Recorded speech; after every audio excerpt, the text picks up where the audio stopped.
શું વાત છે? શું વાત છે? આ શું કરે છે? દેખાતું નથી કે કપડાં વાળી રહી છું. વાત એવી હતી કે મારે તારી જોડે જરૂરી વાત કરવી હતી. શું વાત? અ, એ એવું છે કે હું નવો વેપાર કરવા માંગુ છું. તો મારે શું કરવાનું છે? તારે કંઈ કરવાની જરૂર નથી. હમ એના માટે બહુ પૈસાની જરૂર છે. હમ મારી પાસે થોડા જ પૈસા છે અને બીજા પૈસાની જરૂર છે. એટલા માટે મારે મારા અ, અ, અ, તારી પાસે ઘરેણાં છે ને? ઘરેણાને શું થયું?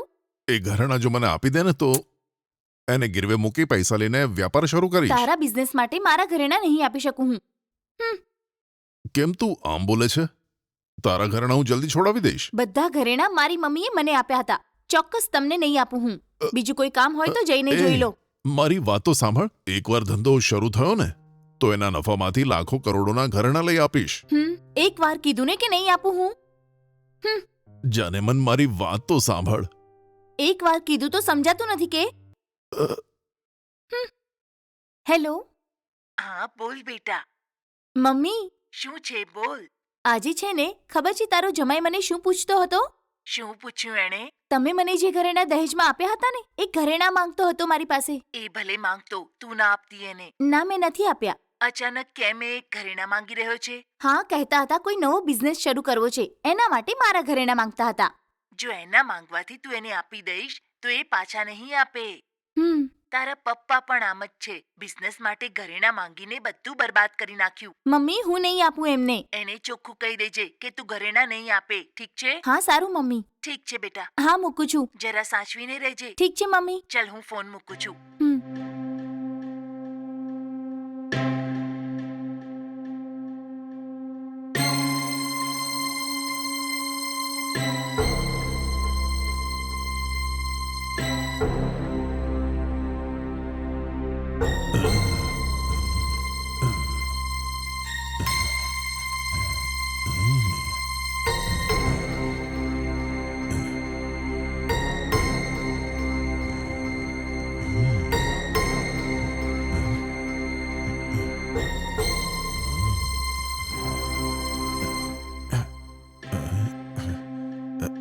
ખુલી ગયું. ઘરેણાં ક્યાં મૂક્યા હશે?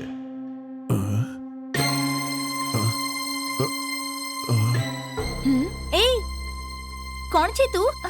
કબાટમાં શું કરે છે? અરે, માસ્ક પહેરેલો છે. પૂછી રહી છું ને, જવાબ આપ.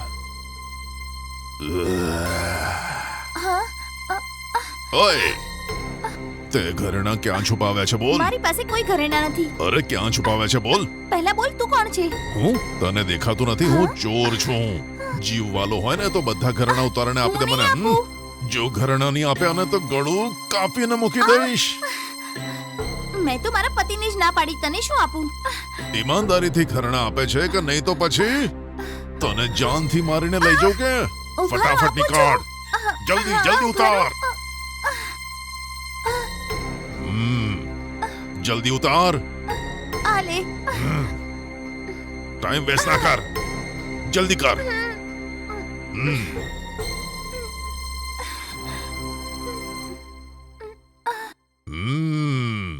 ઓ બાપ રે. ઉફ. કોઈ પણ રીતે બહેરૂપિયો બનીને આજે મેં મારી પત્ની પાસેથી બધા ઘરેણાં લઈ લીધા છે અને હું નવો બિઝનેસ શરૂ કરીને અરબો ને ખરબો કમાવવાનો છું અને આની પાછળ મારો હાથ છે એવું મારી પત્નીને ખબર ના પડવી જોઈએ. બાપ રે, મારા જ ઘરમાં ચોરી કરવાની નોબત આવી ગઈ. અરે ગણેશ, કેમ છે તું? બધું બરાબર છે ને? હા, હું તો એકદમ ઠીક છું. તમે બોલો શું છે? સાંભળ યાર, અત્યારે તારી પાસે કોઈ નવો માલ આવ્યો છે કે?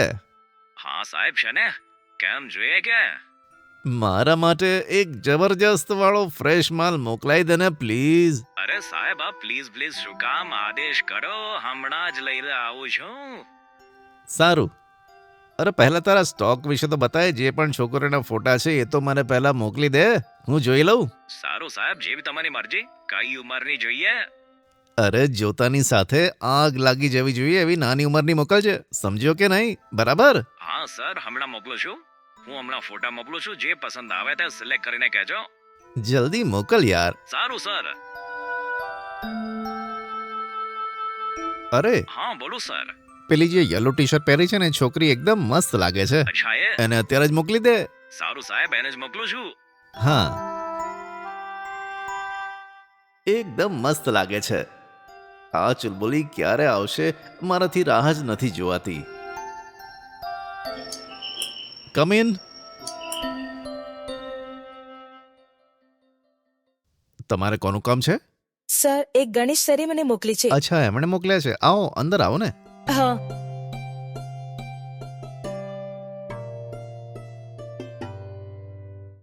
અંદર આવો. હા.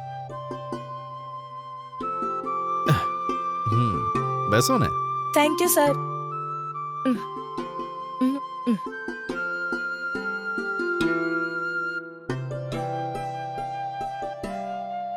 સર, મોડું ના કરીને જલ્દી મને જવા દો ને.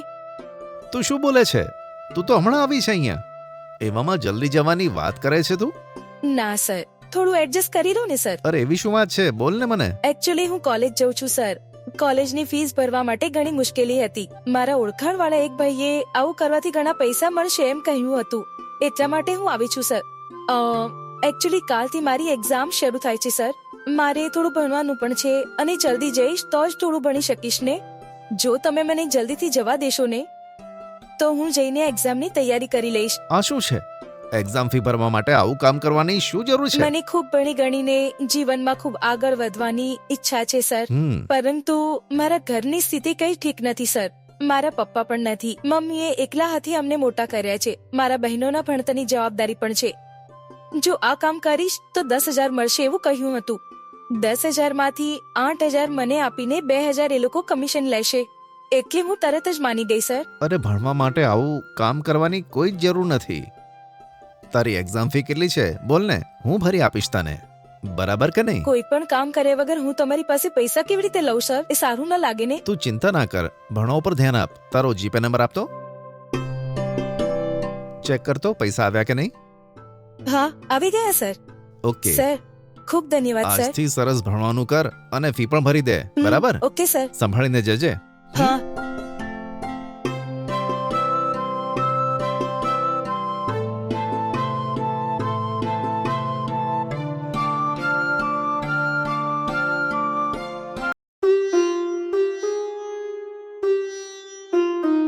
અરે તમે, મારી દોસ્ત આવી હતી. એ તમારા વિશે પૂછતી હતી. આવતા મહિને આપણે બંને એના ઘરે જઈને આવીશું. પહેલા મારા માટે કડક ચા લઈને આવ.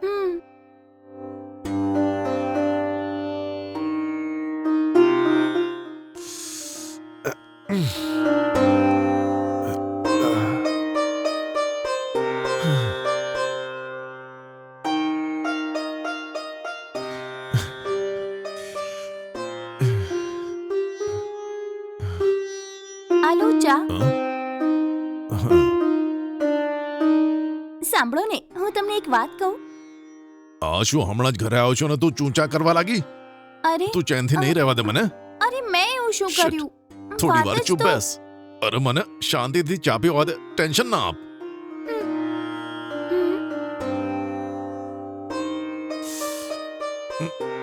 હા.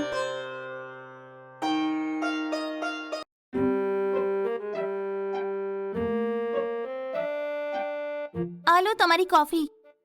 વાત સાંભળ, ગુસ્સામાં આપવાની જગ્યાએ પ્રેમથી તો આપી શકતી હતી ને.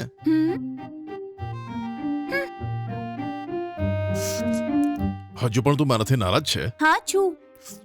સારું સારું, આય મારી પાસે બેસ. એની કોઈ જરૂર નથી. વાત માન અને મારી પાસે આવીને થોડી વાર બેસી જાને. આટલી વારથી તમે ક્યાં ગયા હતા પહેલા એ કહો. મારા એક ફ્રેન્ડ પાસે રેશનિંગ કાર્ડ નથી અને એ કામથી જ મારા ફ્રેન્ડને લઈને હું સરકારી ઓફિસમાં જઈને આવ્યો હતો. કોઈ બીજાના કામ માટે તો દોડવા લાગો છો, પણ ઘરનું એક કામ નથી થતું. આ શું, હું ઘરનું કોઈ કામ નથી કરતો? તો શું, સવારે મેં તમને શું કહીને મોકલ્યા હતા? શું બોલી હતી તું? મારા ભાઈની બેબીનો બર્થડે આવે છે, દુકાન જઈને એક ચેન લેવાનો છે એવું સાફ કીધું હતું ને, પણ તમે ભૂલી ગયા. અરે યાર, સાચું બોલી. હું તો ભૂલી જ ગયો. Sorry dear. તમારા સોરીની કોઈ જરૂર નથી મને. તમારાથી તો ઘરનું એક પણ કામ નથી થતું, તો આપણા ઘરનું કામ બીજું કોણ આવીને કરી જશે? It's okay. જો સાંભળ, આવતીકાલે સવારે આપણે બંને જ્વેલરી શોપમાં જઈને તારા માટે ઘરેણાં લેવા જઈશું. જોઈએ ઓકે? છે.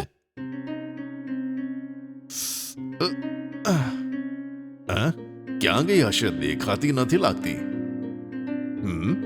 સારું, ફોન કરીને જોઉં છું.